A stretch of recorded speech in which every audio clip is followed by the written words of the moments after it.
نحمده ونصلي ونسلم على رسوله الکریم اما بعد۔ امت مسلمہ میں مختلف فتن جو اٹھتے رہے ہیں اور جن کی وجہ سے امت کو بہت زیادہ پریشانیاں رہیں، ابتدا میں اور بلکہ پچھلے 1200 سال تک تو یہ رہا کہ اللہ سبحانہ و تعالیٰ کا فضل اور کرم ایسا ہوا کہ ہر صدی کے دہانے پر اپنے وعدے کے مطابق اللہ سبحانہ و تعالیٰ مجددین کو بھیجتے رہے، اور وہ دین میں جو لوگوں نے اپنے طور پر کچھ خرابیاں، فتن، خرافات کا اضافہ کر دیتا، اس کی وہ وضاحت فرما دیتے۔ الحمدللہ اس طریقے سے معاملات سنورتے رہے۔ پچھلے 150-200 سالوں میں بالخصوص جب یہ مغربی یلغار شروع ہوئی ہے اور اس کے نتیجے میں پوری دنیا میں مغربی تہذیب غالب ہوئی اور مسلمان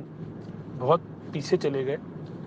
اور اس میں ظاہری بات ہے ہمارے اپنی بدعمالیاں، ہماری کوتاہیاں، دین کو ایک کچھ ریچول سے زیادہ آگے نہ لے کے چلنا، اپنے اندر اصلاح کی فکر نہ کرنا، ان ساری چیزوں نے بہت زیادہ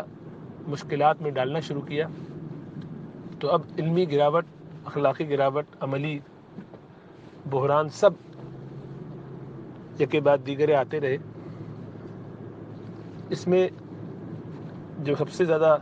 نقصان پہنچا وہ یہ کہ دین کی بنیادوں پر جو پیشہ چلایا گیا اس کے لیے ہم کما حق تیاری نہ کر سکے، اور اللہ کے رسول صلی اللہ علیہ وسلم کی چونکہ پیش گوئی تھی کہ اللہ سبحانہ و تعالی علم کو ایسے نہیں اٹھائیں گے کہ اچانک سے لوگوں کے دلوں سے اس کو اچک لے۔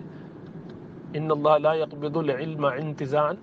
ان اللہ لا يقبض العلم انتزاعا ولكن يقبضه بقبض العلماء، بلکہ اس کو اٹھائیں گے علماء کو اٹھا کے۔ حتی اذا لم يبق عالما اتخذ الناس رؤوسا جہالا، کہ لوگوں کے یہاں تک کہ کوئی عالم نہیں بچے گا تو لوگ جاہلوں کو اپنا حکمران، اپنا بڑا، اپنا سردار بنائیں گے، اپنا امام بنائیں گے، شیخ بنائیں گے، اور لوگ ان سے پھر مسائل پوچھیں گے اور فافتوا، ان کو فتوے دیا کریں گے، فضلوا واضلوا، اور یہ خود بھی گمراہ ہوں گے اور انہیں بھی گمراہ کریں گے۔ تو اب اس میں صورت یہی تھی کہ پہلے لوگوں کے دلوں سے علماء کی قدر، اہمیت کو نکالا جائے تاکہ ایک گیپ پیدا ہو جائے، ورنہ علماء اٹھتے رہتے جیسا کہ اٹھے پچھلے 10 سالوں میں، 20 سالوں میں جس کثرت سے، اور ان 5-6 مہینوں میں تو بہت ہی زیادہ بڑی تعداد میں، اور اس کا احساس بھی نہیں۔ وائے ناکامی متائے کارواں جاتا رہا، کارواں کے دل سے احساس زیاں جاتا رہا کی کیفیت ایسی پیدا ہوئی کہ لوگوں کو اس کی قدر بھی نہیں ہے کہ علماء اتنی تیزی سے اٹھ رہے ہیں،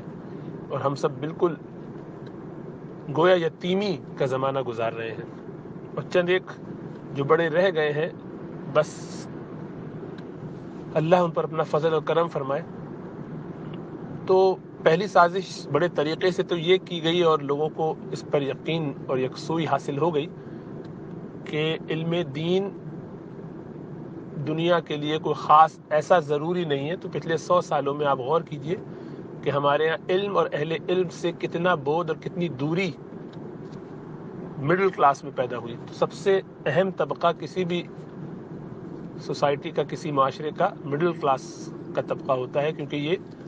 میجورٹی بھی ہوتے ہیں، اور اگر نہیں بھی ہوتے تو کم از کم کام کرنے والے لوگ یہی ہوتے ہیں۔ اوپر تو ایلیٹ بہت تھوڑے سے ہوتے ہیں، ہائی کلاس کے لوگ، اپر کلاس کے لوگ، اور غریب جو ہے وہ عموماً ذہن سازی نہیں کرتے، وہ تھنک ٹینک نہیں ہوتے، وہ اہم پرزے نہیں ہوتے، بس ایک استعمال کیے جاتے ہیں جس طرح جیسے لوگ چاہیں۔ یہ جو درمیانی طبقہ ہوتا ہے یہ بہت ہی زیادہ اہمیت کا حامل ہوتا ہے، گویا بفر کرتا ہے دونوں طرف کے درمیان، وہ ایک بیلنس قائم رکھتا ہے۔ اس طبقے کو علم دین سے دور کیا گیا، علماء سے بدظن کیا گیا، انگریزی تعلیم کی اہمیت اور سائنسی تعلیم کی اہمیت گو ہے، لیکن اس کو دین کے مقابل لا کے کھڑا کیا گیا۔ اس کے نتیجے میں آپ اندازہ کیجئے کہ ہمارے آپ کے ارد گرد اپنے خاندانوں میں ذرا جائزہ لیجئے، جو کریم ہے ملک کی مڈل کلاس کے لوگوں کی، ان میں خاندانوں میں حافظ تو ایک آدھ دو مل جائیں گے، شاید دور دور تک کوئی عالم نہ ملے۔ مدرسے میں آپ چلے جائیے کسی بھی شہر کے، لاہور چلے جائیے، پشاور چلے جائیے، کراچی چلے جائیے، حیدرآباد، تو بڑے جتنے شہر ہیں ان میں آپ کو نظر یہ آئے گا کہ شہری لوگ نہیں پڑھتے، گاؤں کے لوگ آتے ہیں ادھر ادھر سے پڑھنے. اور یہ کوئی کمزوری کی بات نہیں ہے، نہیں کوئی پریشانی کی بات اس طور پہ نہیں ہے کہ کوئی غریب آ کے پڑھے تو کیا فرق پڑتا ہے، گاؤں کا کوئی آ کے پڑھے تو کیا فرق پڑتا ہے. یہ سب الحمدللہ امت کے لیے خیر ہی کے ذریعے ہے. لیکن اس سے ایک خاص مینٹیلٹی کا پتہ چلتا ہے کہ قوم میں علم کی ناقدری ہے، اور علم اور علماء سے خاص بودھ پیدا کیا گیا ہے. نتیجہ یہ ہے کہ، اور اس میں یقیناً علماء کی طرف سے بھی کوتاہیاں ہیں اور ہوں گی، علماء سو بھی ہوتے ہیں، لیکن یہ جو خاص سازشی طور پر ہم ان علم اور اہل علم سے، گویا یہ ہماری امت کی، میں تو سازش ویسے کہہ رہا ہوں، ہم سازش میں آئے کیوں، ہم نے ان حماقتوں پہ کان دھرے کیوں، ہم کس طریقے سے اپنی بنیادی ذمہ داریوں سے، وہ دین جس کی ابتدا ہی اقرا سے ہوئی تھی،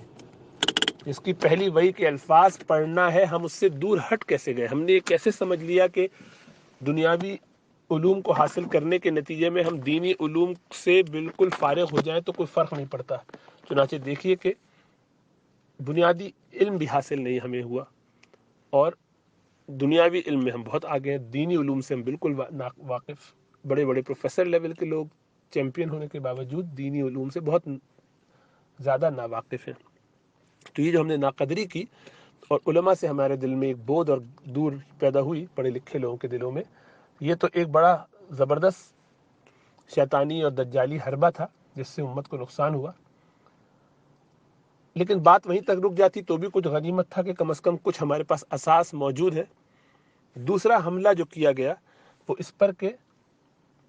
اب صحابہ سے امت کو کاٹا جائے. عام آدمی کے ذہن میں تو کلیئر ہو گیا کہ مجھے علماء سے کوئی تعلق نہیں رکھنا، مجھے ڈائریکٹ پڑھنا ہے علوم الدین کو. اب کیا کیا جائے؟ اب یہ کیا جائے کہ اس میں جو حفاظت ہوئی ہے چیزوں کی، حدیث کی خاص طور سے، وہ صحابہ کے ذریعے ہوئی ہے، ان کے عمل سے، ان کے تعامل سے ہوئی ہے. اس طبقے کو اگر ہم مطعون کرنا شروع کر دیں، اس کی پہلی اینٹ گرا دیں، تو اس کے نتیجے میں وہ عمارت آہستہ آہستہ ڈھہ جائے گی کہ ہم 3 4 5 7 صحابہ کے بارے میں اگر امت کو بدگمان کر دیتے ہیں تو ہمارے لیے یہ بہت آسان ہو جائے گا معاملہ کہ ہم حدیث کے ہی پورے ذخیرے کو ناقابل استدلال سمجھیں، اور یا کم از کم ایسا کر دیں کہ ٹھیک ہے اس میں کوئی قطعیت نہیں ہے یا اس میں کوئی ایسی جان نہیں ہے، اس کو ہلکا سمجھا جائے اور اس میں بہرحال اپنی تعویل کی جائے، عقل کو آگے لگایا جائے اور اس کی بنیاد پر پرکھا جائے، یا یہ کہ ہم خود ہی اس کی انٹرپریٹیشن کریں. ہمیں صحابہ کی اوپر وہ اعتماد بھی نہ رہے جو ہونا چاہیے. اور یہ دوسرا فتنہ ہے، اور اس وقت اس پر بہت شدت سے کام تیزی کے ساتھ جاری ہے. میڈیا نے خاص طور سے، اہل تشیع کا تو یہ رجحان شروع سے رہا لیکن اس کو امت نے بآسانی سنبھال لیا تھا، لیکن اب اہل تسنن میں ایسے بہت سے لوگ ہیں کہ جو باقاعدہ صحابہ پر تان کر رہے ہیں. کتابیں تو لکھی لوگوں نے لیکن اتنا زیادہ وہ پبلک نہیں ہوئی تھی، اب وہ باتیں باقاعدہ پبلک کی جا رہی ہیں مختلف انداز سے، عنوانات سے. گو ساتھ ساتھ یہ بھی کہتے ہیں کہ ہاں ماشاءاللہ صحابہ بہرحال انسان تھے لیکن ہمارے سر آنکھوں پر رضی اللہ تعالیٰ عنہ بہت سر کا تاج ہے، لیکن، اور ساتھ ساتھ ان کے اوپر الزام تراشیاں بھی کرتے ہیں. اب تو ایسے لوگ ہیں کہ جو باقاعدہ یہ بھی کہتے ہیں کہ اصل میں ان صحابہ کو، بالخصوص خالد بن ولید، حضرت معاویہ، عمرو بن العاص رضی اللہ تعالیٰ عنہم اجمعین، ان لوگوں کو تو آپ صحابہ میں شمار نہ کریں، اس لیے کہ یہ بہت بعد میں ایمان لائے تھے. انہوں نے تو کیا خاک صحبت اختیار کی رسول اللہ صلی اللہ علیہ وسلم کی، نعوذ باللہ. تو یہ جو سلسلہ شروع ہوا ہے یہ اب کہیں رکنے والا نہیں ہے. اس وقت جو ہے صحابہ کرام کے اوپر تان کر کے ہمیں جو، یعنی جس طرح علماء کی تو ہم قدر نہ کر سکے، خیال ہمیں نہ رہا، ہمارے مدرسوں میں ہم نے بالکل ان کو بانجھ کر دیا، اور ہمارے لوگ جو پڑھے لکھے جتنے کریم تھی ملک کی وہ سب اسکولوں کالجوں میں چلی گئی، اور علوم الدین کی طرف لوگوں نے، اب الحمدللہ کچھ بہتری آئی ہے، کچھ لوگوں کو خیال ہو رہا ہے، لیکن ہم نے بہت لاس کیا ہے پچھلے 60-70 سالوں میں. تو وہ تو ایک معاملہ ہاتھ سے نکل گیا، لیکن صحابہ کے بارے میں اگر یہ معاملہ رہا تو اس سے خطرہ یہ ہے کہ امت بالکل تباہی کی طرف چلی جائے گی، جس کا تو رسول اللہ صلی اللہ علیہ وسلم نے اندیا دیا ہی ہے، لیکن اس کا یہ مطلب نہیں کہ ہم اپنے ہاتھوں سے اس کام کو آگے بڑھائیں یا اس میں کوئی پل یا اس کے آگے کچھ برج نہ ڈالیں یا اس کو روکنے کی کوشش نہ کریں، کچھ بیریئرز قائم نہ کریں. تو ہمیں آپ کو اس پہ پورا ایک ذہن بنا کے باقاعدہ محنت کرنی ہے کہ صحابہ کرام کی عظمت کے حوالے سے کوئی بات کسی بھی درجے میں دل میں نہ آنے دی جائے، نہ اس پہ کوئی کمپرومائز کیا جائے، اور بہت ادب سے، بہت لحاظ سے صحیح، لیکن یہ ذہن میں بالکل کلیئر رہے